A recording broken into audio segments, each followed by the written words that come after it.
June. Unified Year 1923. 3rd Patrol Line. Norden Theater.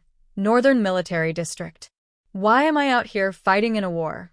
My conscious self, assigned the identity of Magic 2nd Lieutenant Tanya de Geerchaf, poses the question again as I clasp an orb in tiny hands, leave the rifle that's serving as my scepter on the ground, and soar into the sky. How did I end up like this? Ferry 08 to Norden Control. Ferry 08 to Norden Control. Acknowledge. A single stands out over the gloomy, overcast skies of Norden. This minuscule speck blending into the clouds is none other than one of the Empire's mighty aerial magic officers. Due to a sick twist of fate, if I take a look at myself, I'm cursed to see a little girl participating in a war. The uniform and computation orb are proof that I'm a soldier. Through scientific means, the sphere I carry controls the supernatural phenomenon known as formulas, which allow mages to influence the world with their will. As implied by the modern name of the ancient orbs, courtesy of science and magic, this fruit of magic engineering has unraveled the numeric values of the world. My mission is to act as an artillery observer from a pre-designated airspace while maintaining a comfortable ground speed at an altitude of 6,000 feet. Ferry 08, this is Norden Control. We read you loud and clear. No problems tracking you. Talk about a piece of cake. This is just an air support mission at the border between the Empire and the Entente Alliance. But this vigilant spotter magician, maintaining her flight formula with the computation orb around her neck, must look surprisingly small. And I am pint-sized. It makes people wonder if my age has hit double digits yet. Moreover, I have a petite frame, even for a girl. Comparing Tanya's height to the physically blessed body of my previous life is absolutely mortifying. It was miserable to hear that Tanya's neck was too narrow to properly wear the aviation throat mic headset. Ferry 08, Roger. I've reached the mission airspace. Reading you loud and clear. I say. I'm already resigned to the voice spewing from my mouth, though the high-pitched tone makes me feel like something's haunting me.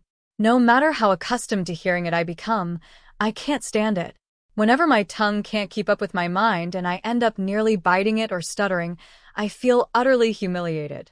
Norden Control, Roger. Proceed to your assigned mission. Of course, the Army is seriously something else for having no qualms even after hearing that girlish partial lisp. Perhaps it's simply a matter of being pragmatic, but the military has adopted the position that a person's aptitude for the magic arts can be a sufficient condition for military enlistment, since aerial mages focus on air combat. In the Empire, where that has been taken to its logical conclusion, age limits for mages are a thing of the past.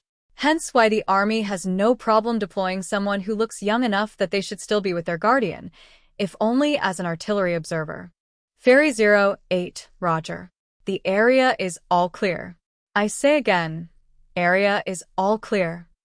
Norden Control, Roger. There is an infantry battalion assigned to your observation area. Call sign Goliath 07. Barring new orders from Airspace Control, continue to perform your observation duties until the area is pacified. Out.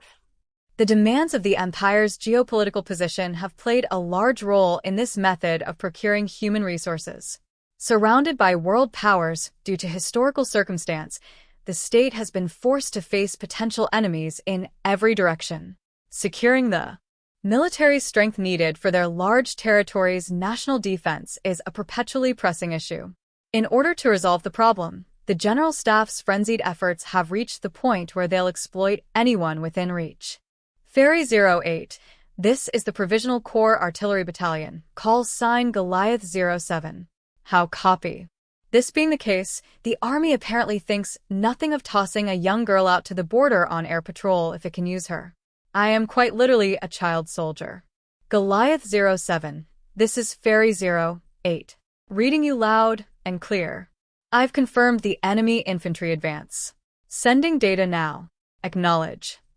I bet the sight of a young girl flying through the air, her adorable voice confined to a matter-of-fact register, must seem terribly surreal.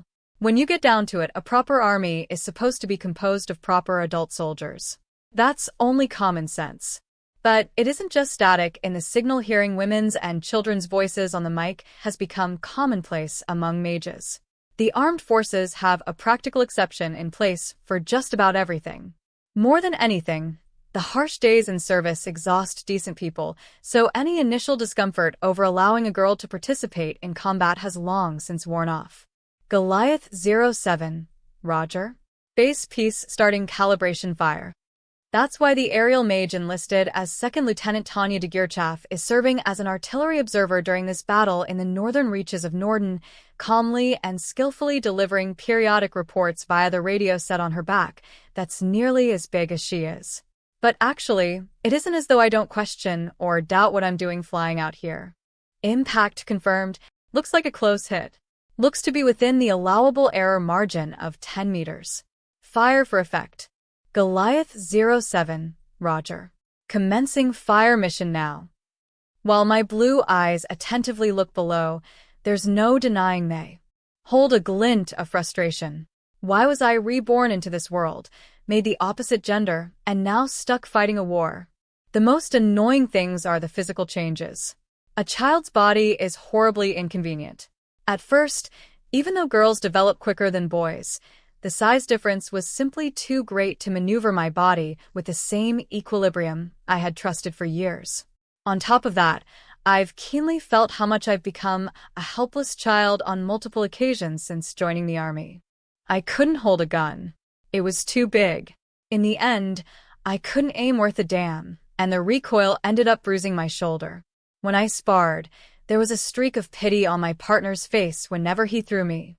Until I could see the world as 3 numeric vectors with the computation orb and get the hang of superposing the realm of numbers with magical interference formulas, I had to crawl on my belly with arms and legs that refused to obey me.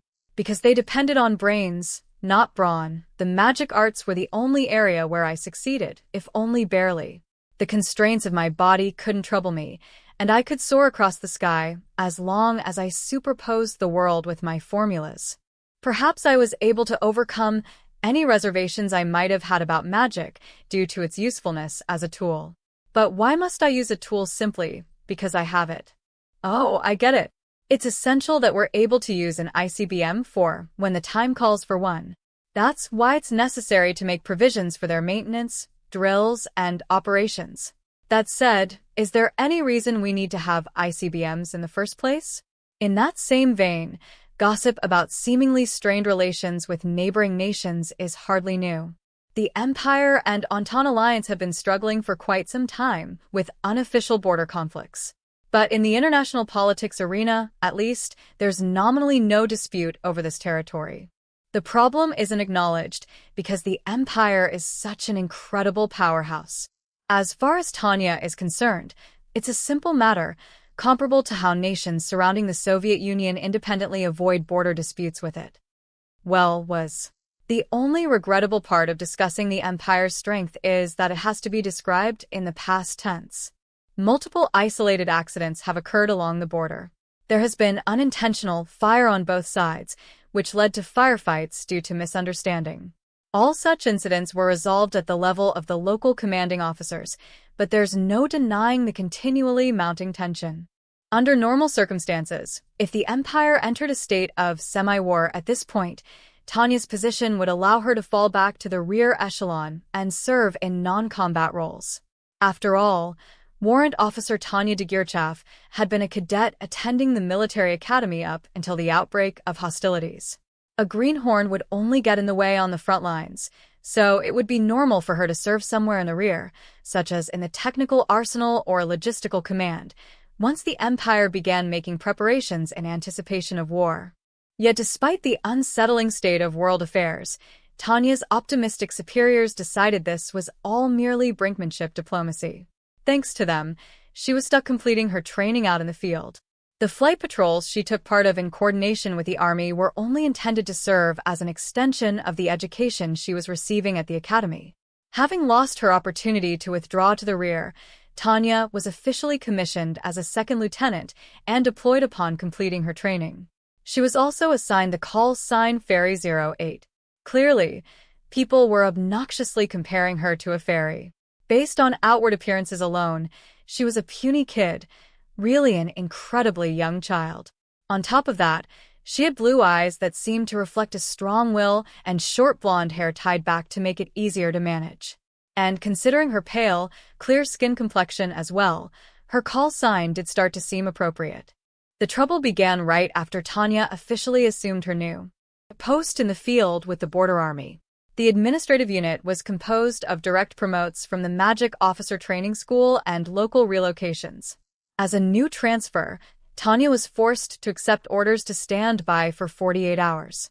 Assuming it was a traditional training exercise conceived by the brass to test their capacity for coping and maintaining alertness, Tanya had reluctantly suited up and gone on duty 24 hours ago. Then the emergency warnings came flying in from security outpost positions scattered along the border with such impeccable timing that it surely made the devil smile. Apparently, there had been signs that the Entente Alliance was planning to conduct a large-scale cross-border operation. The Entente Alliance's new policy direction had already been a cause for concern. The reshuffling of executives, resulting from a change in administration, and the ensuing rise in nationalism had required a dramatic shift in doctrine. Honestly, the Entente Alliance's operation was carried out with such ridiculously poor planning that not only Tanya but also everyone in the Imperial Army was left wondering, why now of all times? Before they knew it, the Entente Alliance was scattering notices demanding Imperials to withdraw a declaration of war. In other words, the Entente Alliance had insisted, Imperial soldiers are to withdraw from our nation's territory within 24 hours. Perhaps a lowly company officer was incapable of understanding the Entente Alliance's reasons, but maybe the assumption was that the Empire would avoid full-blown military engagement since regional conflicts were extremely politically sensitive. If the Entente Alliance couldn't face reality, it's possible it would go down in history for all the wrong reasons. Are they stupid? Or so people wondered. Perhaps they devised some great plan that will lead them to victory? Despite being unable to comprehend the Entente Alliance's agenda or objective, the Empire nevertheless maneuvered its finely tuned bureaucracy and military organizations according to protocol. They played it by the book and made preparations to intercept enemy forces. As a cog for her country, Tanya had no choice but to put in work commensurate with her pay. Admittedly, at this point she rather optimistically predicted that all this was mostly for internal propaganda. After all, there was no way the nearby Federation would want two neighboring nations fighting on its doorstep. Everyone expected this to hold the Entente Alliance in check, whether through mediation or intimidation. Moreover, the Commonwealth and Republic were propping up the Entente Alliance. Surely they would put the brakes on this suicidal advance for fear that all the aid they had provided would be wasted. Yes, the vast majority of officers and soldiers were certain of the future. Military folk were realists by nature, after all. It goes without saying, but the Entente Alliance didn't stand a chance facing the Empire head-on. Everyone was certain one nation or another would step in to arbitrate, and then the politicians and diplomats from the two opposing nations would hash something out. But the scenario that had been inconceivable to all except for the Entente Alliance apparently became reality, and astonished every human alive in this day and age. Disarm and surrender to the advancing Entente Alliance army or leave immediately. From a common-sense perspective, the Entente Alliance's demands could only be described as shocking, yet even then, the Empire continued to monitor the situation, incredulous. While reports that the Entente Alliance had crossed the border were not entirely unexpected, it was difficult for the Empire to see how such a thing could have actually come to pass. It seemed so preposterous that Lurgen, an officer in the Imperial Army General Staff, would much later voice his suspicion. We were so unable to determine what the Entente Alliance was hoping to achieve that it made more sense to suspect our own military leaders of scheming and acting behind closed doors. Doubts and ambiguities aside, the pragmatic Imperial Army responded soberly by ordering an immediate response to the Entente Alliance's major cross-border operation. While there was hesitation and confusion over the Entente Alliance's agenda, once signs indicated that a potential conflict was brewing, the military began amassing supplies in preparation. All of the great army divisions that formed the core of the Empire's military power then assembled by rail from Central. The Imperial Army was so efficient that it pulled all this off without incident. In fact, everything went so smoothly that it was internally regarded as an organizational victory. But although the Empire had procured an abundance of supplies and even gone so far as to mobilize troops, it was continually troubled by partial skepticism. Really? They'd never. The Empire was known for its superior armaments, even among the great world powers. During times of peace, it would deploy a corps-sized garrison to the border under the pretext of routine patrolling. The additional corps mustered to meet the minimum number of reserves, just in case, included Tanya's unit. With information warfare in mind, the Empire even extended invitations to mass media from various countries. So, as usual, the military was completely prepared, but the usual was precisely what made everyone wonder, is the Entente Alliance really going to invade? Tanya never dreamed the Entente Alliance would, without any semblance of justification, launch their inferior forces across the border in an offensive against a military titan, right in front of the media. But truth is stranger than fiction. Tanya naturally found the turn of events utterly bewildering. If she could have spoken freely, she probably would have described it as witnessing the moment a death wish took concrete form. It's war. Everyone, I repeat, it's war. A war has just begun. The Empire has declared war on the Regadonia Entente Alliance for violating the border. Moments ago, the Entente Alliance army began crossing over at multiple locations. Imperial Army troops are rushing to the border one after the next to respond. We've received reports that fighting has already broken out in some areas. But there was no denying the sight of friendly armored forces and other troops rapidly deploying below her. At the same time, the war correspondents raised their voices to transmit the latest news to the whole world over the airwaves. Surely the Empire would only pull this publicity stunt with complete confidence in victory. Well, given its vastly superior national might, level of technology, and armaments, it was an obvious choice to make the next move with an eye on victory. If journalists were reporting the developments at the border right up to the declaration of war, it meant the brass was relaxed enough about the situation to think about publicity. Spreading propaganda about the fair, mighty empire couldn't hurt the political situation either. Furthermore, the Entente Alliance crossing the border first provided legitimate justification. And by admitting the mass media, they were essentially announcing this was a war they would win. Even in this alternate world, national leaders who would consider allowing journalists to freely cover losing battles only existed in fantasy. The fact that imperial officials had nothing to hide, or at least very little, was proof that everything was going smoothly. All of these factors help ease Tanya's nerves.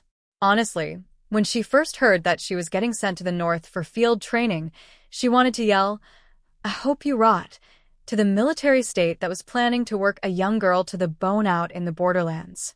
She wanted to curse being X for getting a good, decent person mixed up with this world to begin with. But Tanya is completely fine with the Empire presenting her with an opportunity to climb the ranks in a one-sided conflict like the Gulf War. This war is winnable, and the soldiers are the winners. Her mission is simply to take out enemies from the safety of the sky and get promoted. While extraordinarily unexpected, it isn't a bad deal. In fact, it's better than not bad. Tanya's been presented with a 1 in a million chance. Border patrol missions are simple but dangerous, and even if you get results, there is a tendency for the brass to claim your achievements don't officially exist thanks to some political consideration, ridiculousness. As a result, patrol duty in the disputed Norden territory has a reputation within the Imperial Army as an all-pain and no-gain endeavor. It isn't easy to rack up achievements there, and to make unfavorable conditions worse, like it or not. Tanya de Geerchaf has the physique of a fair-skinned, blue-eyed, blonde-haired little girl. On top of that, a glance at her records shows that she's a military academy graduate on track to become an elite mage. If she's selected for an assignment and fails, there would be no way around the bad PR saying the army had ruined a young person with a promising future. Setting her capabilities aside and going strictly by outward appearance, even Tanya feels put off by her doll-like face. If I weren't Tanya, I wouldn't want anything to do with her outside of the call of duty. This objective perspective has been consistent since she was commissioned in the Imperial Army. Before, Tanya didn't have a bad reputation among the instructors, but the fact that her work contributions matched her pay grade simply couldn't wipe out the stains of rumors about the little girl mage. The only way around it was to produce even greater results, but as much as she wanted to do just that, the opportunity had never arisen until now. In other words, even though Tanya is a mage, no one recognizes her as one. She's treated like a baby getting in everyone's way. In a sense, they're claiming that she's defective. It's insulting how they barely pay attention to her career.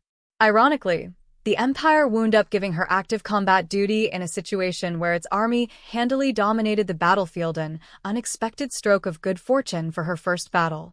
It seems the war will continue for a while under favorable conditions. If Tanya hopes to keep surviving, she needs to use that time to gain status and influence. I also want her to secure some connections. To that end, it's imperative for her to play a proper role in this predictable war and rack up honors and commendations.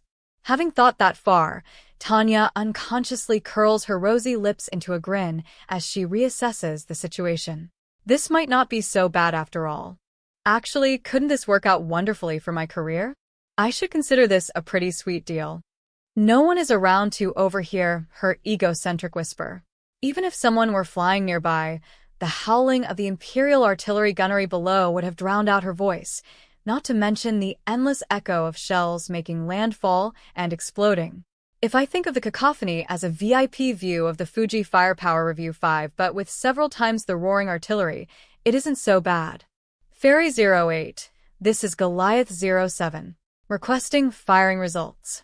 Goliath 07, this is Fairy 08. Good effect on target. I say again, good effect. Tanya's job is simple. She only needs to calmly observe and report to the artillery batteries. Flying around with the radio set weighing her down while maintaining the flight formula isn't easy, but the Imperial Army's computation orb is up to the task. Due to the disputed nature of the Norden territory, many of the troops spread across the north are temporary transfers from Central Command. On paper, Tanya is only on loan from Central after she completed her field training program. If she takes her duties to heart, she could definitely return to the garrison in Central eventually. A position in the rear echelon isn't just a pipe dream.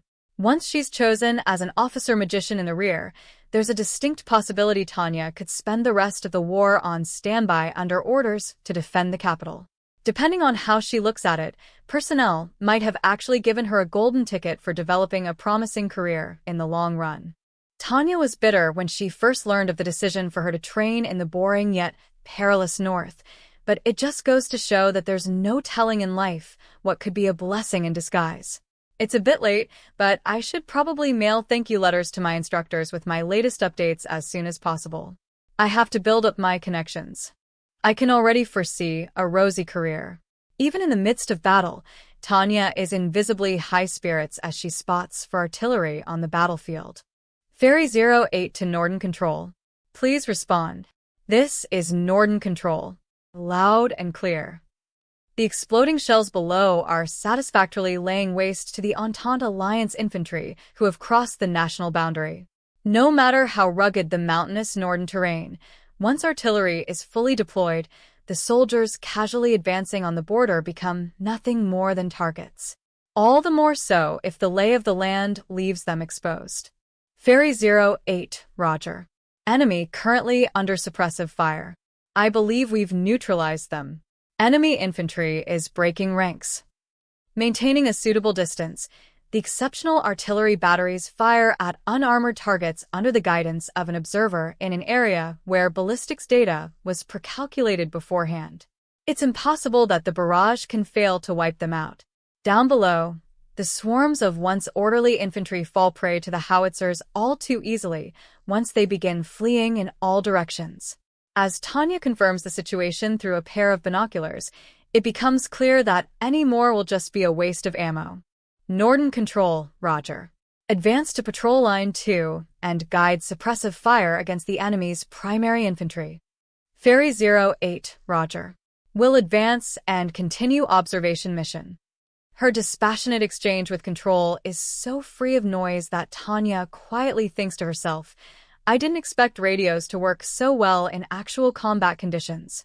The sky is overcast as far as her blue eyes can see, so it isn't as though weather will hinder enemy signal jamming. Yet the noise level can be termed the barely perceptible clear. The signal is so clean it's almost ridiculous that she's carrying the massive airman radio set, which she was issued in anticipation of poor reception due to magnetic abnormalities caused by Norden mineral deposits. Tanya passes over the Entente Alliance's scrambling troops and feels genuinely puzzled as she advances in order to set her sights on the persevering remnants of the enemy army. Seriously, what is the Entente Alliance trying to do? If they want to be targets for live ammunition exercises, they should have said so. I would have volunteered to strafe instead of observe if I knew we were going to be hunting for dodos instead of turkeys. The ones on bombing duty in this fight have escorts and control of the air, and if that isn't enough, they get dibs on the juiciest targets. I'm so jealous. I can hardly stand it. Ferry 08 to Norden Control. I've advanced to the designated position. Norden Control, roger. We see that. Relaying the situation to the artillery now. Continue to observe points of impact. Ferry 08, roger. Remaining on artillery observation until ordered otherwise. Over. Norden Control, roger. The same day, Entente Alliance, over Nordland. Dear God, why? How can this be happening? Lieutenant Colonel Anson Sue found himself asking the heavens, his rugged snow-tanned face contorted in distress. The volleys of Imperial Army heavy artillery resounded across the sky he had flown so many times as an Entente Alliance aerial mage. The battle unfolding below was completely one-sided. No, any sane soldier would describe it as a massacre, not a battle. It wasn't even an advance in soft-skinned vehicles. Spongy infantry had marched in formation, as if on parade, through the wide-open hillocks toward a carefully arranged artillery position. This isn't what we were told. The bastards are opening fire. Help! Medic! Hurry! Get over here! Pull back! Retreat! Put down a smoke screen. My arm. I lost my arm. We still don't have air support. Command. Command. What's going on? What's the situation? The border, according to the Empire, or the Provisional Demilitarized Zone, according to the Entente Alliance, was a type of pseudo-border established under the Treaty of Londinium. 6. If the Entente Alliance forces were simply going to waltz over the national boundary and strike the ever-diligent Imperial Army positions hidden, they should have known this would happen. No matter what was going on in the politicians' heads, the signals coming in over the radio proved that soldiers all across the battlefield were paying for an irredeemable political mistake with their lives. That's the soldiers paying with their lives. Damn those bureaucrats to hell. The economy was in a slump. The gap between classes was widening, and the unemployment rate wasn't improving at all. Domestic problems that the Entente Alliance constantly faced threatened to throw it into a grave crisis due to destabilizing centripetal forces. The government was paying a horrifyingly high price for encouraging nationalism and exclusionism as a solution to those problems. No, the true horrors were yet to come. This spelled war worse yet, a war the Entente Alliance had no hope of winning. As such, Lieutenant Colonel Sue slung vulgar curses at the officials as he flew. He condemned them for their mistake in continuing to fan the flames of nationalism, refusing to face reality. The Treaty of Londinium was an agreement regarding the border dispute between the Empire and the Entente Alliance, with terms that were just barely tolerable, decided with the Commonwealth as a mediator. The Provisional Demilitarized Zone that divided the disputed territory was in reality a national border, with administrative rights over the region serving as collateral to hold them to the agreement. All the treaty did was make a provisional show of respect for the assertions of both parties out of consideration for the Entente Alliance's claim of dominion. What part of this is just hiking under pressure? In short, the Entente Alliance was free to proclaim its actions as justified on the domestic front, but the treaty showed that in reality, the international community practically universally sided with the Empire. No matter how vehemently the domestic dreamers shouted that the territory was officially under dispute and fell within the Entente Alliance's sovereignty, others saw it as nothing more than the wailing of sore losers. Of course, no one would take them seriously. Hiking. This is their idea of hiking. The Entente Alliance sent its military to parade around so it could patrol its own domain? Arbitrarily? That made no sense. Apparently, all those politicians had started falling for their own publicity somewhere along the line. Sue wished someone would say it was all just a bad joke. Some government spokesperson, or perhaps a salary thief only capable of spewing useless propaganda, actually had the balls to describe this invasion as a highly organized hiking exercise under pressure at a press conference. It was appallingly thoughtless. Cunningham, what's the status of our remaining forces? Sorry, sir. The signal is unstable and only getting worse. I can't get a grasp on the situation. The troops were in utter chaos. Of course they were. There was no way anyone could remain calm after mindlessly crossing the border under the misconception that war wasn't a possibility only to find the Imperial Army waiting in full formation to intercept and butcher them.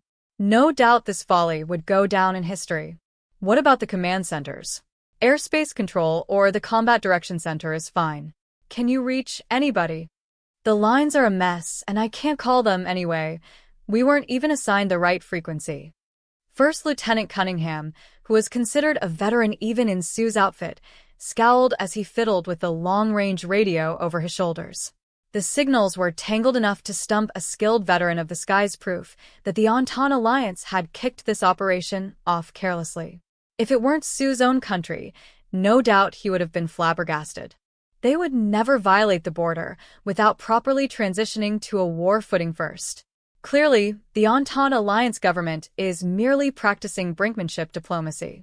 At least, the Empire wouldn't play such a dangerous game if we weren't ready to risk war.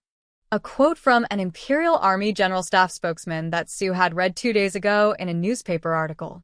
That comment said it all. At most, the Entente Alliance's brinkmanship should have extended only to showing signs of increased military activity to discern how the Empire would react. The spokesman had offered a reasonable opinion, his face pulled into the scowl of a man who had bitten into something extremely unpleasant. Who would have thought the Entente Alliance would undertake military actions that risked the fate of the nation without preparing first? I don't care if you use short-range communications. At this point, you can hook up directly with the ground forces. We're going to help the remaining troops retreat. For better or for worse, Sue's battalion had been in a position at the rear when the border violation incident started. They were reorganizing after suffering heavy casualties in repeated irregular skirmishes near the national boundary. For units the size of a company or larger, it was possible to return to the capital to reorganize. Sue misread the situation precisely because he was often involved in operations that couldn't be written down in official records. If he and his men could fall back, then surely it meant the country had no intention of going to war. It meant the government was up to its usual propaganda. Sue and his men, who were worthy of being called the best, even among the Entente Alliance's frontline troops, had no shortage of profanity to describe the sheer idiocy of the politicians and military statesmen. They were fully aware that their government was a cesspool of imbeciles. They just didn't realize the administration would pull a move so stupid it was beyond repair. Darton, sorry, but could you get in contact with the other troops? I want to get a solid idea about where we stand. Due to their starting position, they had been too late to react and were now faced with the impossible task of helping troops retreat from hopelessly superior enemy forces while essentially blind. To make matters worse, not only were they unable to reach the designated forward controller, but things were so chaotic that they weren't even receiving support from the Combat Direction Center, which existed to guarantee at least the minimum necessary coordination between the Mage troops, Air Corps, and ground forces. Commander, I got through. Sue snatched the proffered transceiver. From a brief exchange, he learned that the situation on the ground was completely unmanageable. The Entente Alliance was paying for its mistake of charging into wartime with the same chain of command they used during peacetime by losing any semblance of control. It was plain for anyone to see. Understood. In any event, we can't fight a war without some leadership. We need to do something about the bombardment causing all this turmoil. Agreed. The situation was so awful that instead of putting up a unified resistance, it was every unit for themselves. Even among their fellow soldiers on the battlefield with whom they could communicate, albeit barely, It was impossible to find a unit that saw the whole picture and possessed enough leadership to take the necessary measures. I fully agree. The artillery positions are certain to be fortified, but what about the observers? Su had to agree that the most realistic and practical support he could offer, given the forces currently at his disposal, was to interfere with the enemy's indirect fire by eliminating their observers. Commander Sue. This just in from Ground Division 6. We can still observe and signal. Great. See if they can find enemy artillery spotters. As luck would have it, regaining communications with this division, which was maintaining discipline by a thread as it retreated, offered just the opportunity they needed. Bingo! They're sending the numbers. Several observer mages were flying solo, not even bothering to conceal their locations. Based on the frequency of the encoded messages being sent at regular intervals, they were definitely encoded wavelengths unique to artillery spotters transmitting intel. Alone as expected, they're taking us too lightly. Maybe, but aren't they behind a massive warning line? 7. Su was aware of that. He wanted to groan, watching the way the Imperial Air Corps and mage troops took the sure and easy route in the battle for air supremacy with a coordinated interception network. Clearly, they must have set up an air defense line adequate enough to allow support elements to fly solo. I swear, we're nuts to go to war with a military powerhouse. I should have taken my family and run. Commander Su, I bet those Imperial dogs are over there scratching their heads, wondering if war is supposed to be this easy. Good point. Let's hope they've let their guard down. As he thought about how horrible everything had gotten, all Su could do was turn to God. Honestly, God, where in the world did we go wrong? The mission assigned to Tanya is important, but it's a monotonous job. All there is to do is keep an eye on impacting rounds with a radio and a set of observer gear. The task of processing the data in real time falls on the crew of the artillery arm that receives it. An operator at Norden Control provides the tactical commands. The fact that we're winning probably has something to do with it, but my duty entails nothing more than watching the Imperial Artillery employ air bursts and time-on-target missions with praiseworthy expertise. Indeed, the Empire is a rising military force among the major world powers. And the army buoying that reputation is supplied with relatively new equipment, so much so that they've gone beyond believing in firepower supremacy and more in obeying it as accepted doctrine. The Empire believes bayonets never lie, but neither do resources. Accordingly, artillery is the Imperial Army's gods of war. For someone like Tanya as well, these are deities much more absolute than some sketchy being who arbitrarily proclaims itself the supreme god. After all, everyone on our side has been on alert for signs of war despite initial doubts. In other words, we were fully prepared to maintain air supremacy with an anti-air mage surveillance network in place. If I report any sporadic resistance or a glimmer of anti-air fire to the gods of war, they'll flatten the area with a single call. This is a safe and sound job that's nonetheless well respected. I hope it stays like this. After all, I get to enjoy a prime view of the Army's victory with a leading role in the firing of so much iron that it makes the Fuji Firepower Review seem cute. It is by no means unpleasant to gaze out over our army effortlessly crushing the enemy from the secured safety of the sky. Artillery churns things up, then the infantry and armored vehicles advance in its wake. Us mages are in charge of air-ground support and combat air patrol. Soaring above the battlefield, the mixed fighter-bomber squadron go ahead as the vanguard for deep penetration. It's hard to say if things would go this smoothly even in a drill. Cheers to the general staff for pulling this off so magnificently. I can't thank them enough for giving me such a safe and easy way to climb up the ranks. I know it's a bit irreverent, but I'm afraid I have a hard time agreeing with General Lee's quote. It is well that war is so terrible, otherwise we would grow too fond of it. For me, war is such a blast that I don't know what to do with myself. Norden Control to Ferry 08. Artillery commencing observed fire. Send your data. This is Ferry 08. Initial points of impact confirmed. Sending. Now. No need to adjust fire. I say again, no need to adjust fire. Initiate fire for effect. First and foremost, our artillery is incredible for how it adheres to provided data with such astounding accuracy. The crews have to be awfully skilled to pull off everything from initial fire to consistent near hits with artillery integrated at the field corps level. Indeed, their performance is proof that the Empire isn't regarded as a military powerhouse for nothing. As a result, my workload is extremely light. Everything's great. Norden control, Roger. Watch out for stray shots. We plan to begin concentrated fire in 200. Over. Ferry 08, Roger. Out. I move west to distance myself somewhat from the battlefield as I ascend to a slightly higher altitude.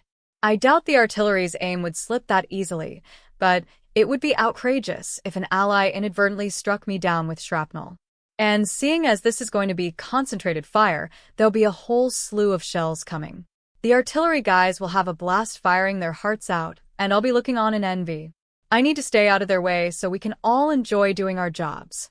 Before long, the artillery begins launching such a relentless hail of iron that it flushes every war movie scene from my memory.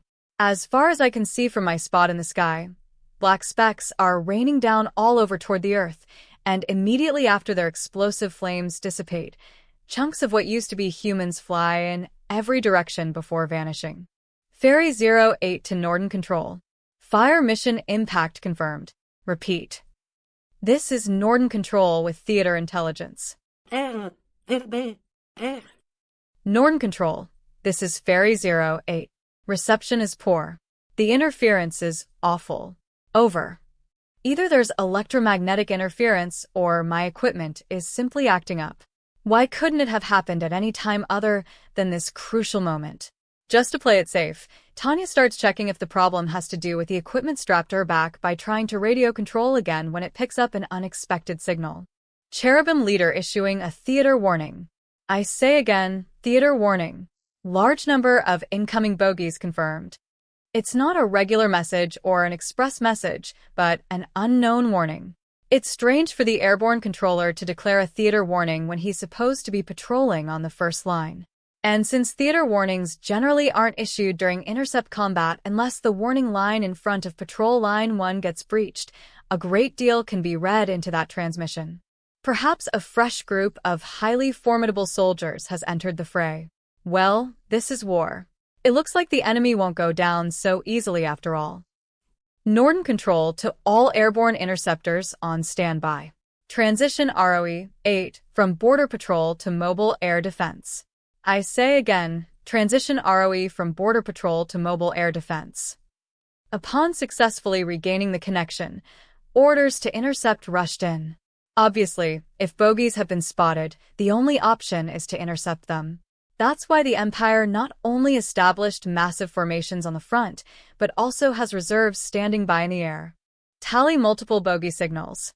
Detecting formula interference. Consider them bandits. These are enemy signals. Take them out immediately. The tone of the incoming transmission hints at rough times ahead, even if the enemy is fighting in vain. Norden Control to all military forces. Norden Control to all military forces. Although barely perceptible, a mixture of panic and confusion has slipped into the controller's voice.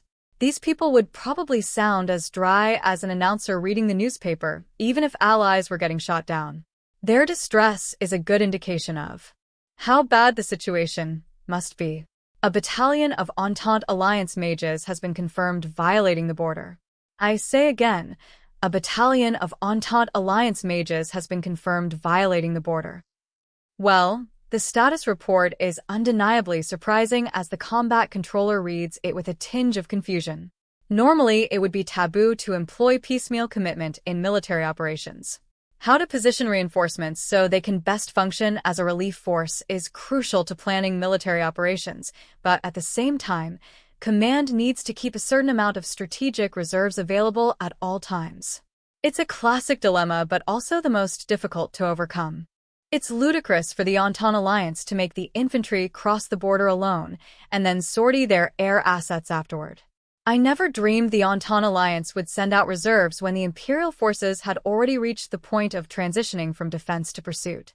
Strategically speaking, it would have made more sense for the Alliance to send in air support sooner, but then, that's precisely why the Empire was taken by surprise. Intercept them immediately according to the anticipated scenario. I say again, intercept immediately. The artillery did a half-baked job of crushing the enemy, and right after all their units began changing positions and making minor adjustments, more than a battalion's worth of enemy mages appeared to put up resistance on a massive scale. It isn't as though no one speculated something like this might happen, but the Imperial Army was under the impression they had completely crushed the enemy's main forces on the field. Generally speaking, if the Entente Alliance had been aiming to cover the troop withdrawal, it should have acted a bit earlier. No doubt, the unexpected enemy reinforcements have thrown the front lines into chaos. Although I was fretting only moments ago that my lackluster position might harm my chances of a promotion, I'm genuinely grateful to be closer toward the rear. If I were with the airborne forces on standby, I would probably be flying into vicious aerial combat right about now, but luckily the observers don't have to go. Busy. This is it. Just as I'm admiring my good fortune, noise completely drowns out the communications from Norden Control, even though they had informed me about the drastic change in the situation just seconds ago. This is a critical juncture for the battle, and all my radio can do is put out static. Considering how it acted up earlier, there's a good chance the radio set itself is malfunctioning. It's undeniably regrettable, seeing as how the radio is vital for me to continue spotting for the artillery and receive troop intel. But according to Tanya's memory, the radio took more than its fair share of abuse during various drills. Prized for its durability, combat communication equipment isn't supposed to be this fragile. It's odd, but maybe the breakdown happened because I'm using it in actual combat conditions. But not only does this prevent me from reporting on where incoming rounds are landing, it also worryingly renders me unable to carry out my duties as an artillery observer, even if it's due to technical difficulties. But in the end, I don't need to bemoan my wireless set's failure for long. Radar emissions. It's pure coincidence that I catch it. Nonetheless, I listen to Tanya's instincts and quickly veer off course, narrowly avoiding the attack. Countless magic formulas explode along the flight path I had been following just moments ago. The enemy has arrived. Mayday! Mayday! Ferry 08 to Norden Control.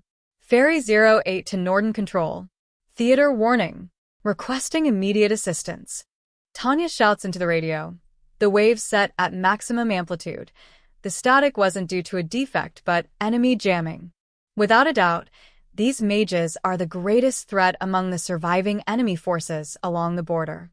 The Entente Alliance is considered a developing country in the magician department, so their numbers are few, but to compensate for the short supply, the ones they do have are powerhouses. This has been made possible mostly due to support from nations who are aligned against the Empire. Essentially, it's a classic case of the enemy of my enemy is my friend. But the assumption that the Entente Alliance's mages were lacking led Imperial Army's mages, including me, to drop our guard even after receiving a situation report about enemy mage forces reorganizing behind enemy lines. According to intelligence obtained prior to the battle, the most elite enemy mages deployed to Norden were still hastily mustering in the Alliance a ways to the north. That's why no one expected any particularly dangerous enemy mage forces in the vicinity. I suppose you could say this allowed the enemy to capitalize on our carelessness. In any event, the appearance of enemy forces will be reported immediately to the command post, CP. Not only is there tactical value in doing so, but there's also infinitely vast political implications to consider. Naturally, I follow procedure and report them, too. Still, I have no desire to go all out as a hero and single-handedly draw in the enemy. Anyone with a death wish is welcome to go die. My top priority is to survive. The problem is whether or not I can get away. I've detected a group of enemy mages, company-sized, approaching rapidly. I call into the radio as I prepare for air combat after sighting a rather large group of flying bodies swiftly closing in. It's almost sickening how many there are. Coordinates. Theater Alpha, Block 8. Altitude, 300. Whatever the other side's conflict or political agenda, they're certainly displaying a fierce will to fight. Honestly, it's an absolute pain the way they remain undaunted by the losing battle, charging forward even as they exude despair. Nevertheless, my foes are hardworking soldiers overflowing with fighting spirit. No way they give a damn about all the trouble this is making for me. On the other hand, the Empire's forces are still winning across the board. It's only natural this battle will end with our victory, which is exactly why the situation can't be any worse. If the enemy only broke through the area under my supervision when Imperial forces were dominating most of the field, it would literally go down as the Empire's one and only black mark for the whole battle. My incompetence would be recorded as the sole failure among everyone else's successes. I'm terrified that my actions might be remembered so poorly that I won't even be able to defend myself from censure. It's a dreadful thought that people might scorn my inability to do something as simple as fulfilling my assigned duties. Things being the way they are, that possibility alone is enough to rouse fear. And once the superiors give orders to intercept, grunts like me don't have the right to refuse. I initiate erratic evasive maneuvers with everything I have. With my petite frame, I would normally be able to expect a slight reduction in the G-force. In actuality, narrowly evading the fusillade of magic formula warheads brings the strain to a whole new level. Going by the size of the group hurtling toward me, there are enough of them to at least be a platoon. No, this could be an elite squad. They're going by the book, raining shells on the target they have under their thumb while using their superior firepower to dictate enemy movement. As they close in, their objective becomes indisputably clear. Without so much as a single person providing air cover, the Empire's artillery batteries make superb tactical targets. Since the hostile company's main forces have already broken through, their plan to neutralize fire support is worth the risk from a strategic perspective. In any event, the situation is dire.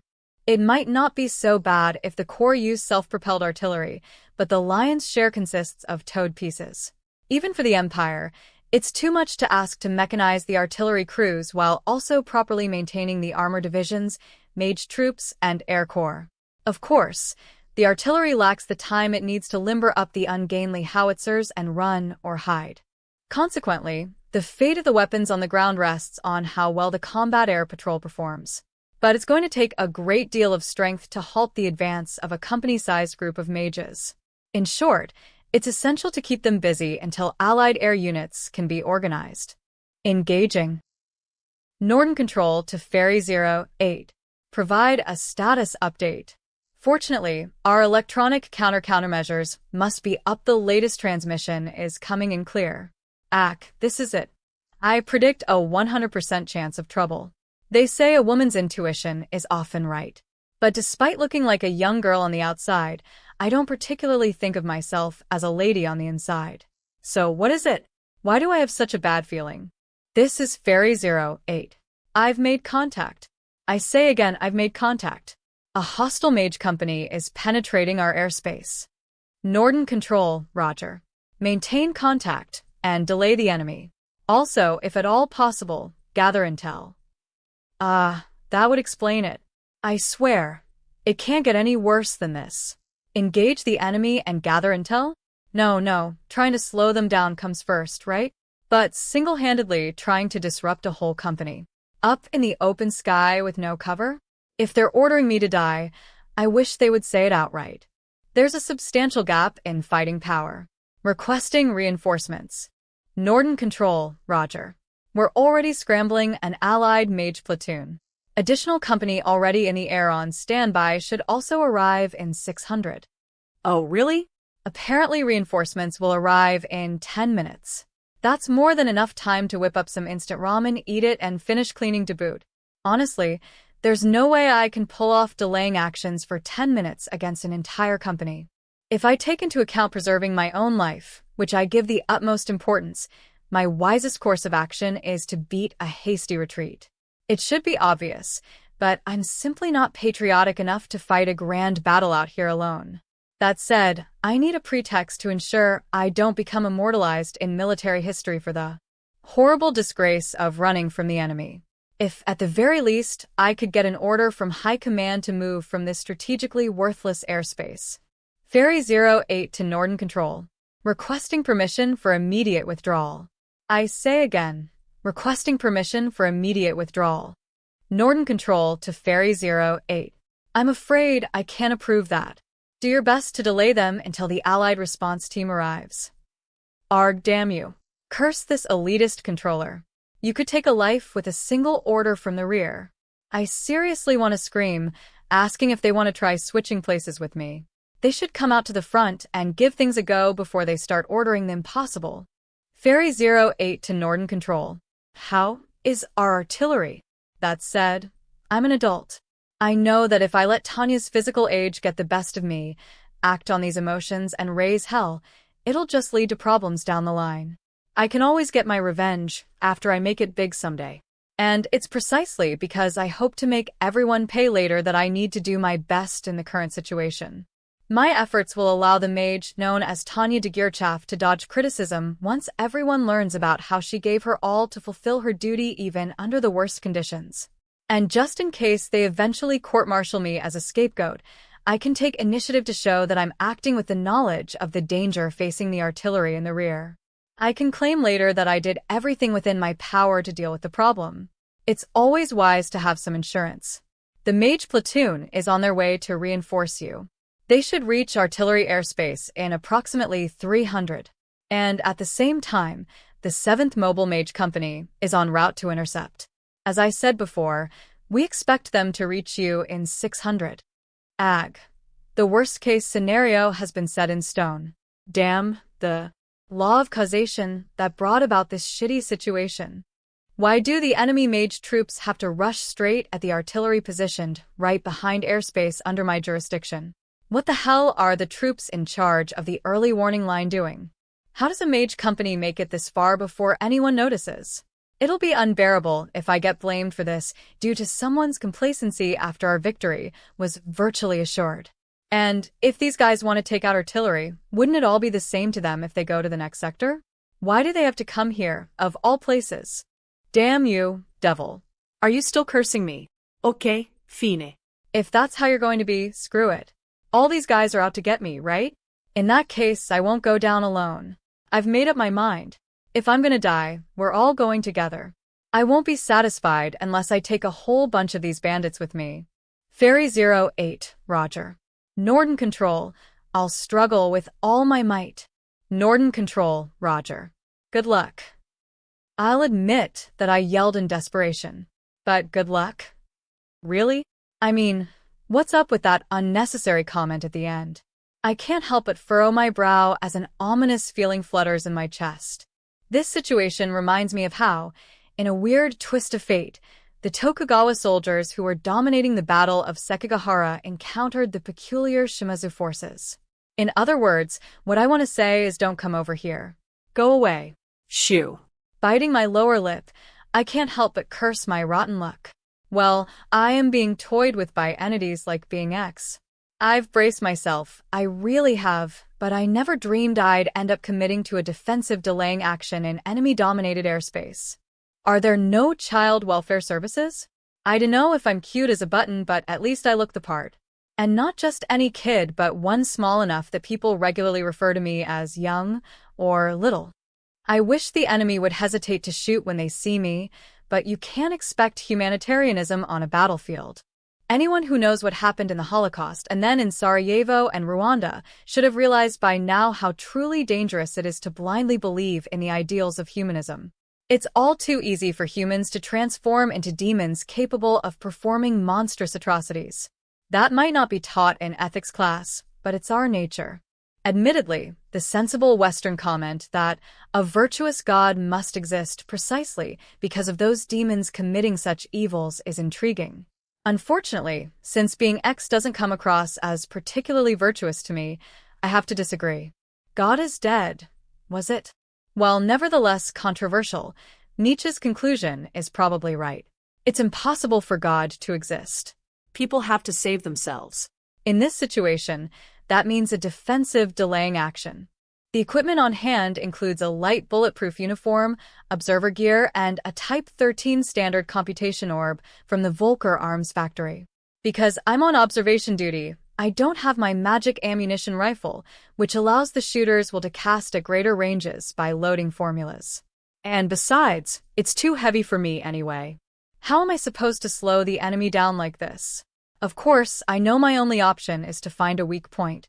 Naturally, I have absolutely no intention of dying quietly. If worst comes to worst, I intend to self-destruct or whatever it takes to bring them down. If it's that or get slaughtered, I won't be satisfied unless I take them out with me. Still, if at all possible, I'd prefer to survive. In fact, survival is my highest priority. Really, I want to just make a break for it. If I dump my artillery support equipment, it'll make me lighter. The enemy troops trying to break through are targeting the artillery, so I can definitely take refuge in a safe zone if I focus on retreat and immediately put some distance between us. But even if I manage to escape, I don't stand a chance afterward. It goes without saying that the army punishes desertion in the face of the enemy, execution by firing squad. From the day I desert, I'll be trapped, playing an epic game of tag with the military police that never ends. There's no choice but to fight, despite being completely isolated, without so much as a single wingman. I guess that makes this my own personal war. On a battlefield where my side's triumph is already assured, I'm currently preparing to die in mortal combat. Well, technically, the enemy's goal is to provide support for their withdrawing troops by striking at our artillery, not to eliminate me. In other words, shooting me down is probably something along the lines of swatting a pesky fly for the enemy mages.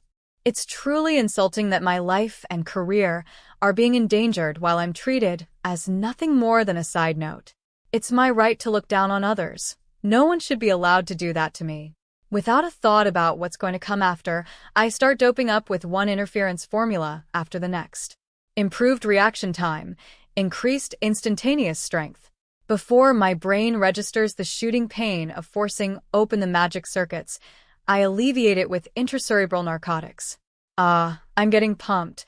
My body's running hot with excitement. I wonder if this is how it feels to get high.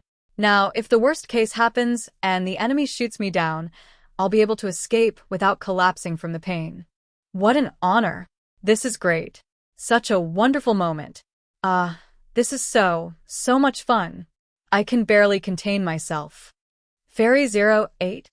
I've been talking to myself intending to be heard, so I'm relieved that the CP seems to pick it up. This way, I have a witness who can testify how eager I am to fight. I'm bursting at the seams with excitement. Even when the world is delightfully spinning, a mage's brain manages to sustain clear thought. It's a truly wonderful thing. It effectively protects my thought processes from being clouded by drugs or insanity. I'm so lucky to be a mage, though it's not like I want to be a soldier. I was afraid this job would be boring, but now I'm the star of the battlefield, getting to take on a whole army by myself. There's absolutely no way I should die out here. The world isn't fair, far from it, but that's merely a matter of market failure. The market's shortcomings have to be corrected. As the problem ultimately boils down to cost, I have to raise mine as high as possible. And a marketing strategy is always imperative. I need to put myself out there, giving it my all, never letting a prime chance to self-promote pass me by. In other words, making the most of every opportunity. If I can manage that, life will become rather enjoyable. I was afraid I'd get lost among our friends and foes in the mayhem of battle, but instead I get to stand in the limelight. It doesn't make me the least bit happy, and I'm the only one in this airspace. The fact that I can't even sneak away makes this situation all the worse. Circumstances on the field have left me with painfully few options.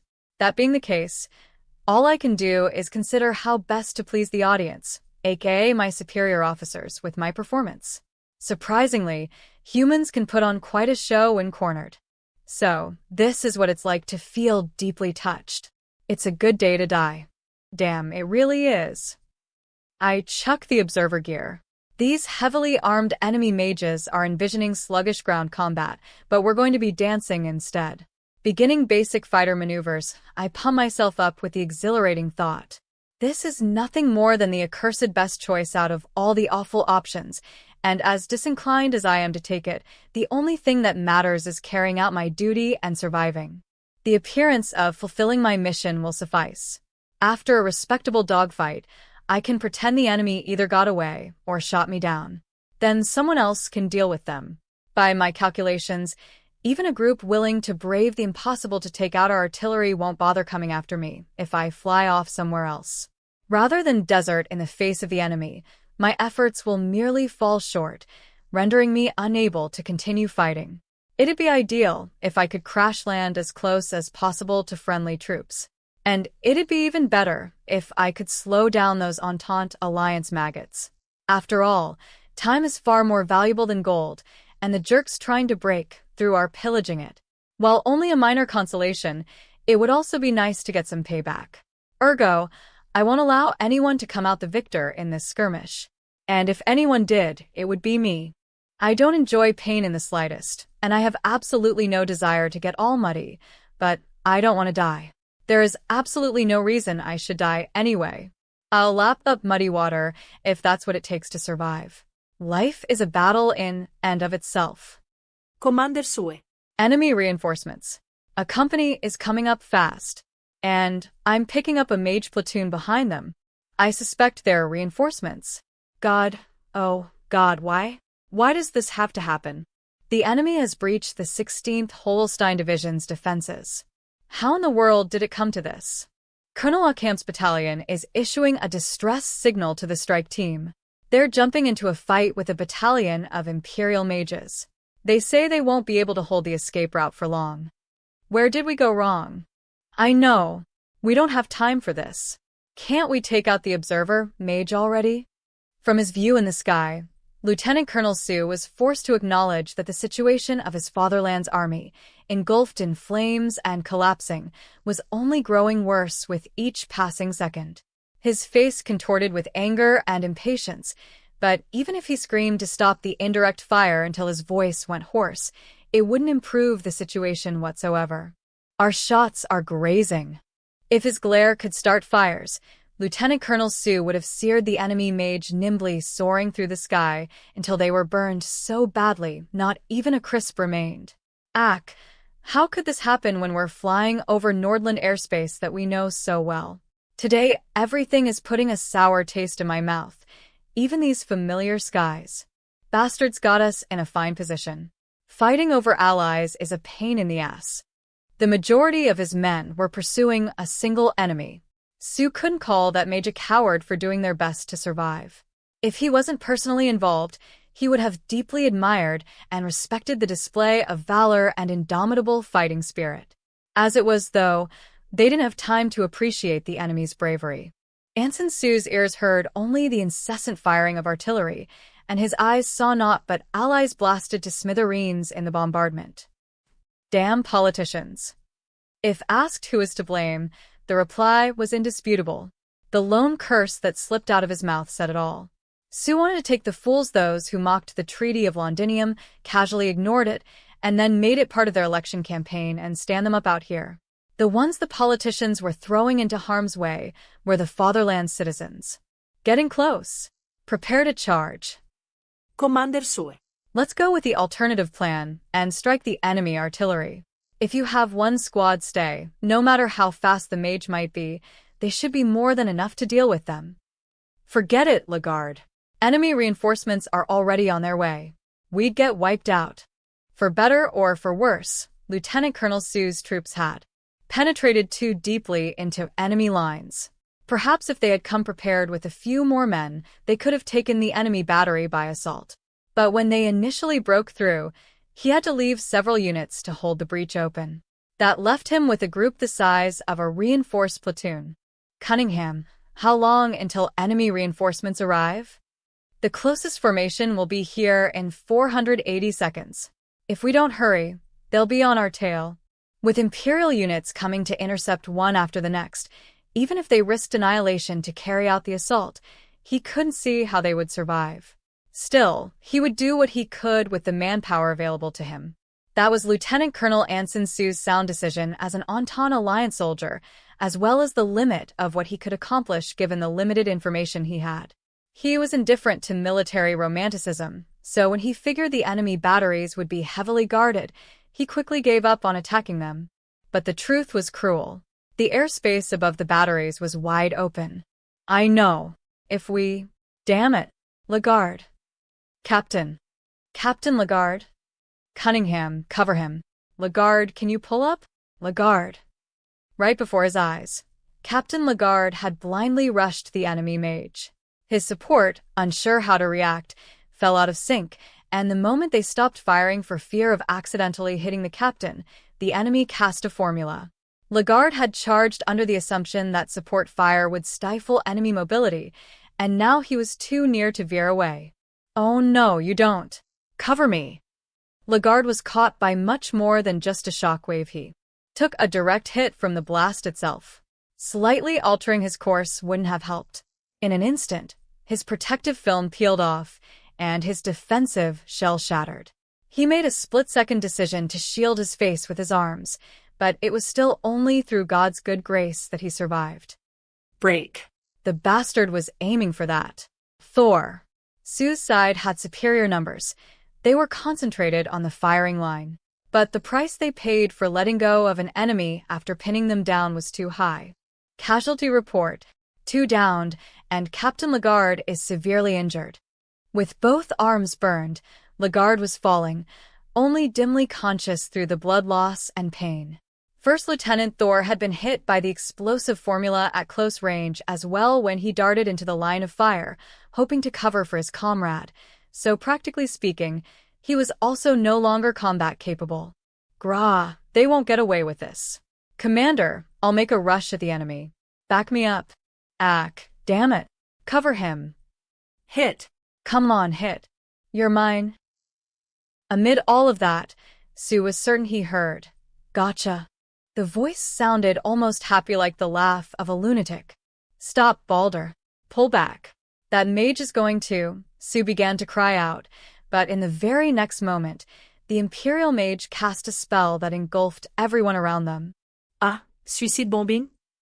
He didn't want to comprehend such a sight, but he had witnessed it himself. Commander, time's up. They're almost on top of us. We took out the observer. Pull out. Unified Year 1923, Imperial Capital Burun, Imperial Army General Staff Office, Personnel Division, Section Chief Office. Major von Lergen, part of the team who handled the Imperial Army's Personnel Division, was smoking as he relaxed, a head weary from overwork. His well-defined features, reminiscent of the Junker aristocracy, gave an impression of masculine vitality and intelligence. At the moment, however, they were drawn into a grimace, and he emitted a groan in spite of himself. The General Staff's Achievement Assessment Department of the Personnel Division investigated frontline achievements and suggested the appropriate decorations and bonuses to the top brass. It was a keystone of the Imperial Army's personnel affairs. The General Staff's mid-level officers were posted there to build experience as candidates to become the Empire's future generals. Naturally, the tradition was to choose the best. As expected, these individuals were highly regarded for their ability. Lergen proved that the superior officer who designated him Chief of Decorations had a good eye by successfully processing all the award nominations in a timely manner despite the fierce battles to the north and the ensuing flood of recommendations. Lergen unconsciously stopped his pen hand mid-scrawl as he stared at documents from the north regarding recommendations for distinctions and applications for medals, and suddenly groaned.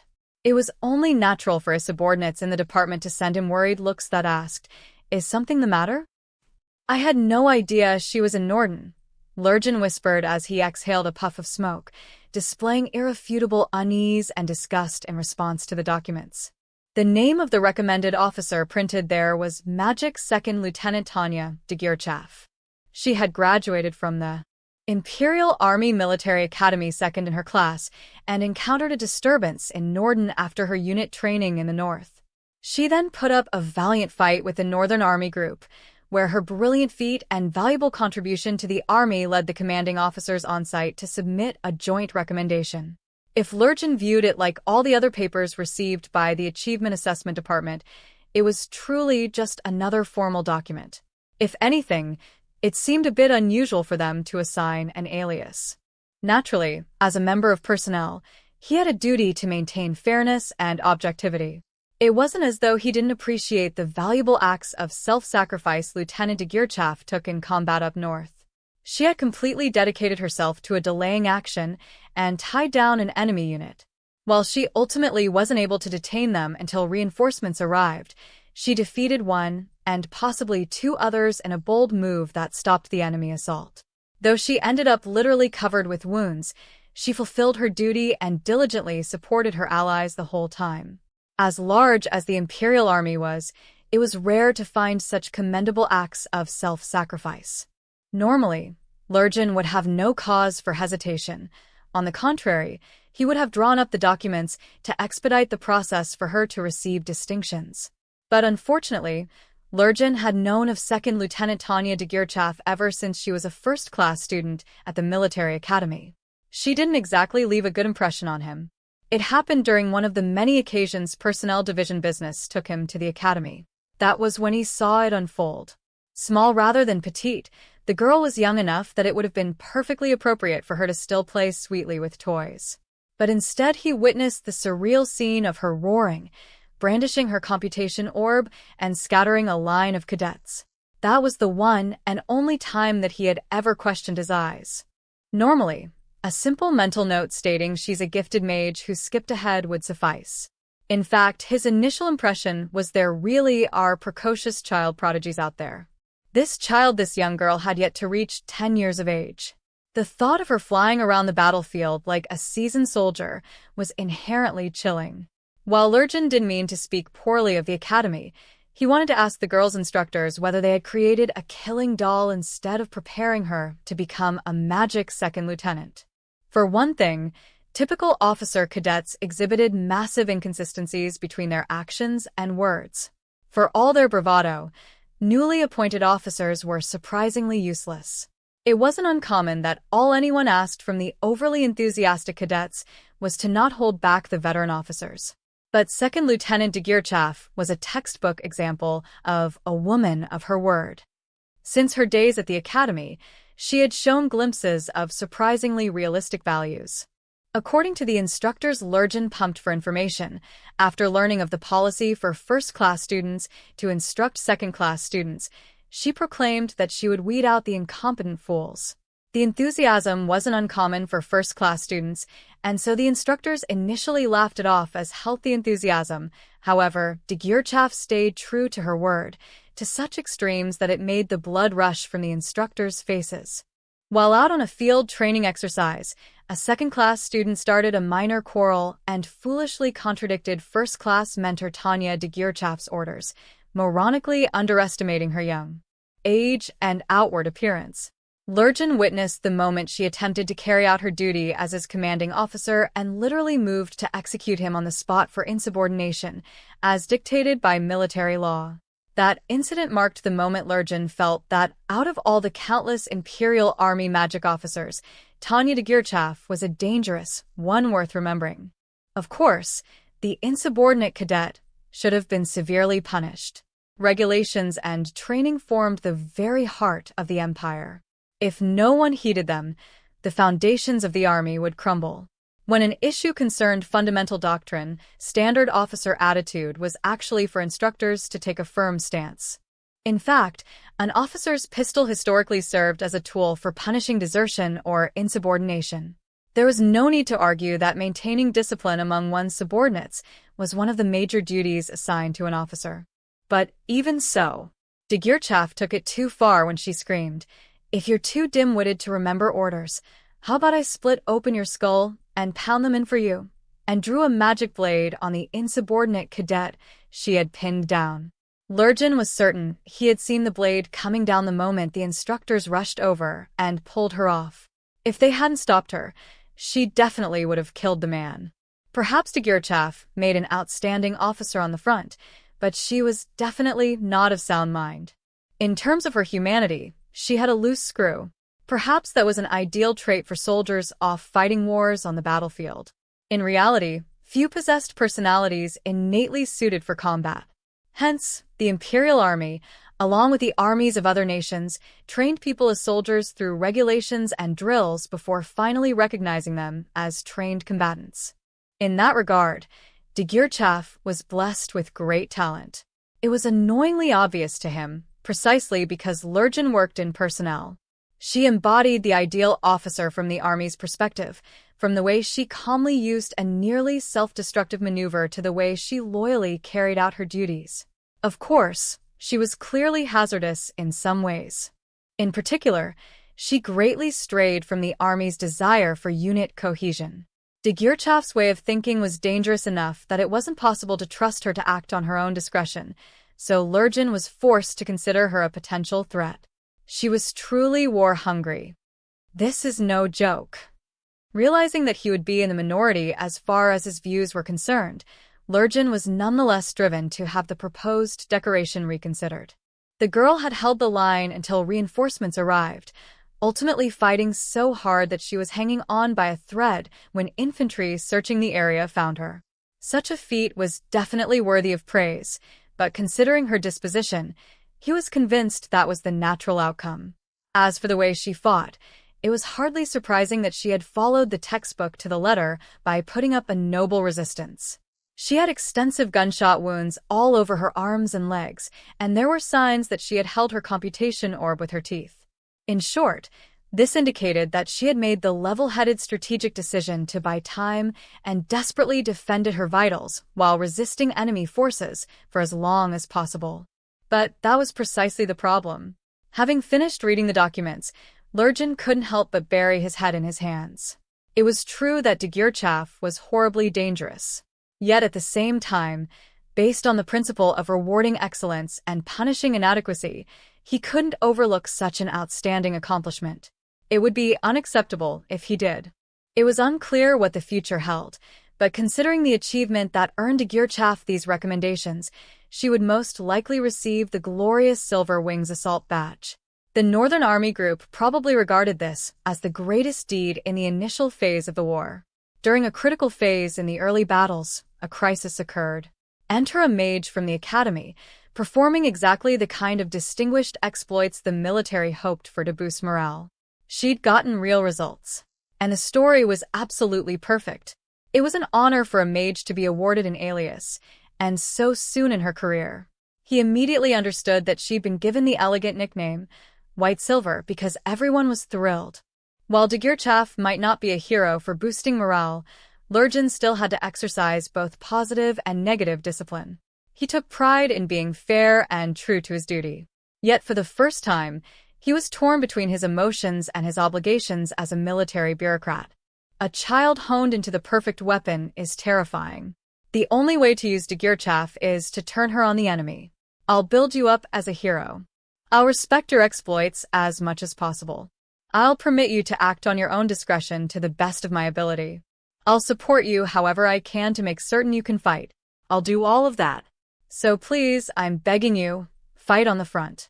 Is it right to bestow honor and influence on a soldier I can only possibly hope to control with a prayer? If only this was one rung lower.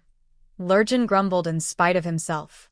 The Silver Wings Assault Badge provided massive influence and recognition in the army. This decoration was one of the most valuable distinctions of many the Empire had to offer. Of course, merit awards were also presented out of honor and courtesy for years of continuous service or at certain points in a soldier's career. Still, it was true that the decorations for courage and remarkable devotion to the nation were viewed more highly. This tendency was attributed to empire-like fortitude and utilitarianism, but could have simply fallen under nationalism. Long ago, each individual received a crown of laurels for his or her brave actions. But with the modernization of the army, this was switched to the current decorations. Among these decorations, the assault badges honored soldiers who fought with dauntless courage in field operations. Normally, in a large-scale offensive, the unit that served as vanguard would receive the General Assault Badge, while whoever among them who clearly contributed the most would receive the Assault Badge with oak leaves. A soldier holding the Assault Badge with oak leaves was viewed as a core member of the unit and trusted unconditionally. But even that honor could not compete with that of the Silver Wings Assault Badge. After all, it was reserved solely for those who were like archangels coming to the rescue of allies in crisis. Even the nomination requirements differed from the normal assault badges. Nominations for the Silver Wings Assault Badge were not submitted by the candidate's superior officers. Generally, the commanding officer of the rescued unit would nominate the fellow soldier out of overwhelming respect. Though in most cases, the highest enlisted officer of the rescued unit would do this. But that wasn't even the most unique aspect of the Silver Wings Assault Badge. The majority of its recipients were already deceased. In other words, the bar was set so high that the badge wasn't awarded unless the soldier heroically fought under such perilous conditions. Could an individual rescue a unit in dire straits? How would one pull that off? Was such a feat possible through normal means? Needless to say, the answer became clear at the sight of the photographs taken in commemoration of the Silver Wings Assault Badge recipients. For the most part, the badges were pinned to the recipient's hat resting atop their rifle. Official regulations said the only decoration that could be presented to the rifle and hat in place of the deceased was the Silver Wings Assault Badge, so it wouldn't be an exaggeration to say these restrictions alone indicated a bitter struggle. As a result, regardless of a Silver Wings Assault Badge recipient's rank, it was appropriate for officers and soldiers to show them respect. The badge connoted that level of honor. I'll admit it. Bluntly put, I dread what will happen if we give Dagirchaff that kind of clout. She's simply too different. At first, he had suspected she conformed too well to an overzealous recruitment agency's wishes. Wondering if she had been indoctrinated with fanatic patriotic beliefs, he went so far as to have an acquaintance in intelligence investigate her orphanage. But it came up clean. It was an ordinary orphanage that could be found anywhere, up to typical standards, and the staff were sensible enough. If anything stood out, it was that they provided average nutrition, since donations and the like had created some leeway for the administration. In other words, the basis for Second Lieutenant Dagirchaff's loyalty to the army and will to fight was neither a means to escape starvation nor an inclination toward violence caused by abuse. Out of curiosity, he checked her responses on the question and answer section of the Military Academy entrance exam only to find that she, this monster in little girl's clothing, had said, "This is the only path for me." Overflowing devotion and loyalty to the nation. Nothing short of a magnificent display of what the military looked for in an ideal soldier. Continuous training and a desire for self-improvement. All those things were worthy of praise.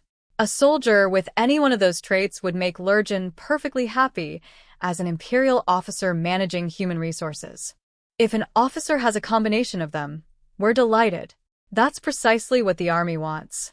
But ironically, now having seen those qualities made incarnate, Lurgan realized that highest form of the Imperial Army's desires was simply another way to describe a monster.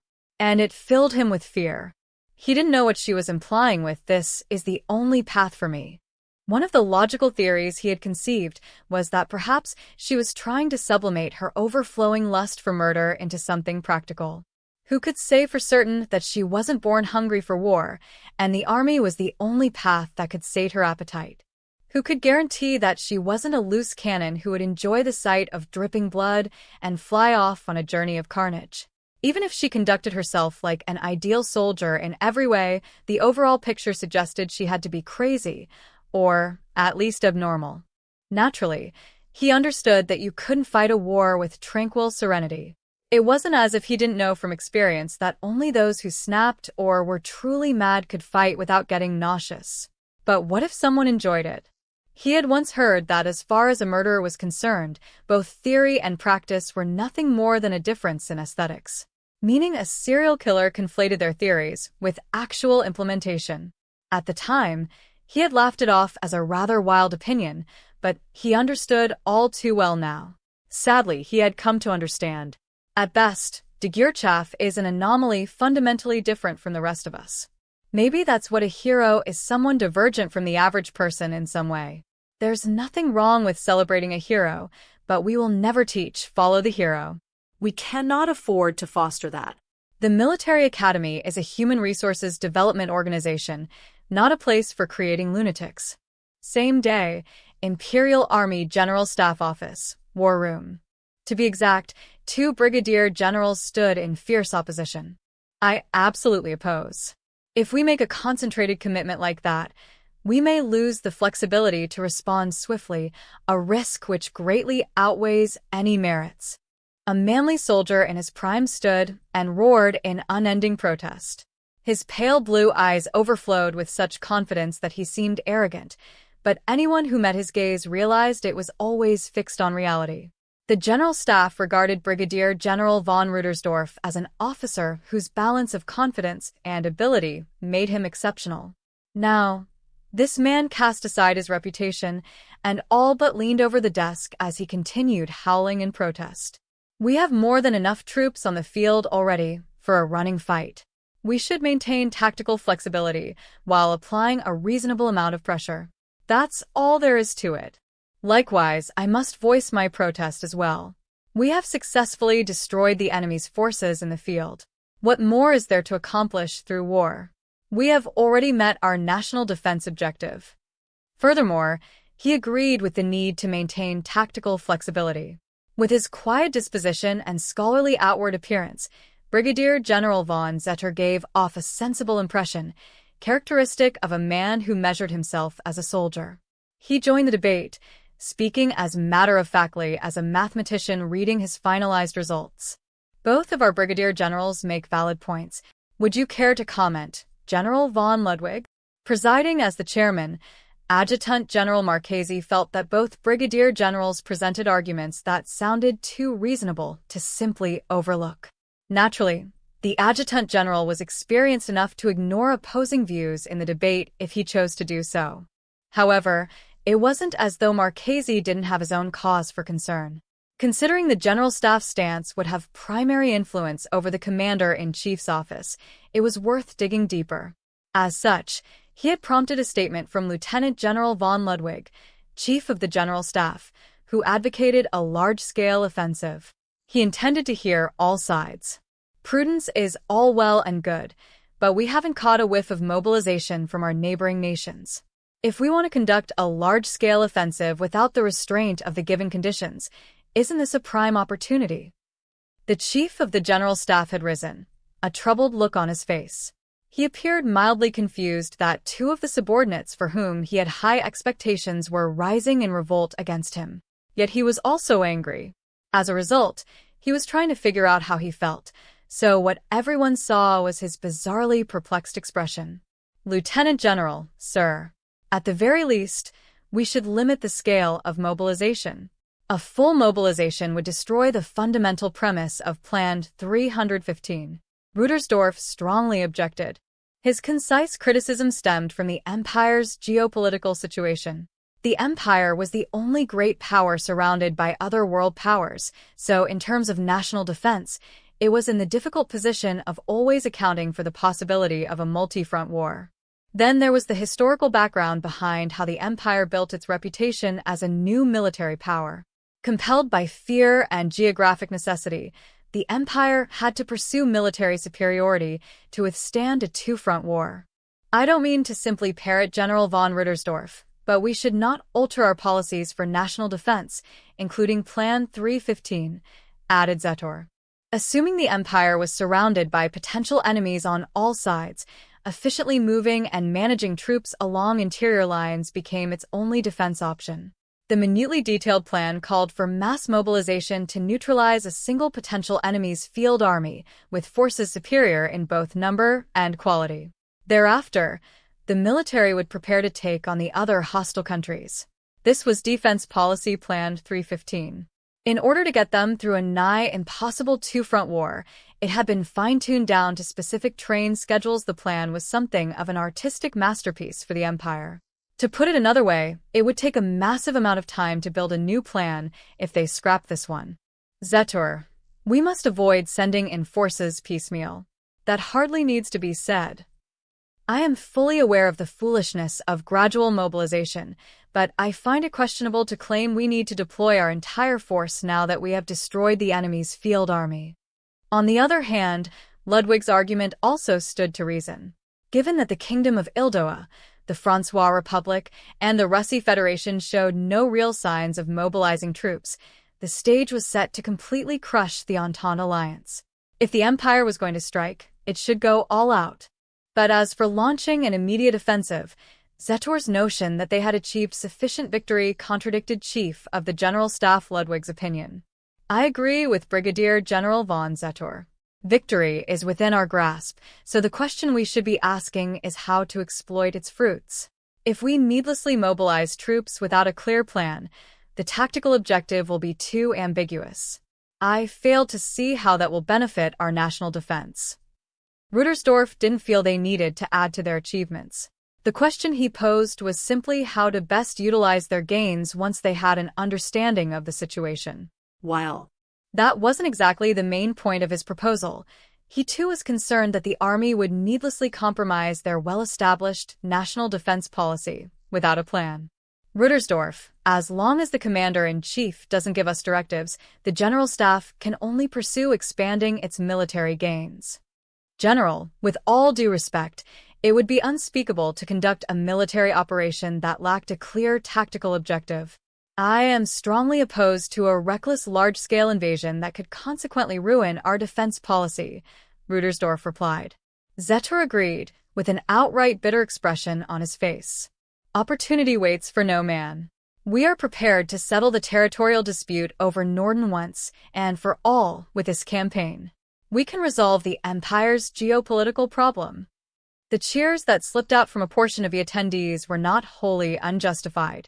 Zetor had painted a luscious picture of the future by presenting the opportunity to free the Empire from the ever-present problem of being surrounded on all sides by other nations. If they dealt a devastating blow to the neighboring Entente alliance, they could successfully eliminate one of the potential threats facing the Empire. It was a prime opportunity to resolve a geopolitical problem that had haunted them for ages. Objection. We should not go through with this at the cost of our established defense program. The point Rudersdorf fiercely made struck at the heart of the disagreement. Should they try to secure a safe future at the risk of jeopardizing their current defense program? The Empire's goal is national security. Seeing as we've established a de facto border with the Treaty of Londinium, the issue might as well not exist. Zetor went so far as to coolly say that they should forget about the Entente alliance. In other words, he didn't want to open the can of worms the Treaty of Londinium had shut. There's no need to do what the enemy wants. Should we not rather follow our own plan? Would you have us squander all of our preparations? More importantly, as Rudersdorf vehemently appealed to those present in the conference room, this decision would affect the very fundamentals of the Empire's national defense. Plan 315, which the General Staff had continually altered over the years, was the Empire's only viable defense policy due to the country's geopolitical environment.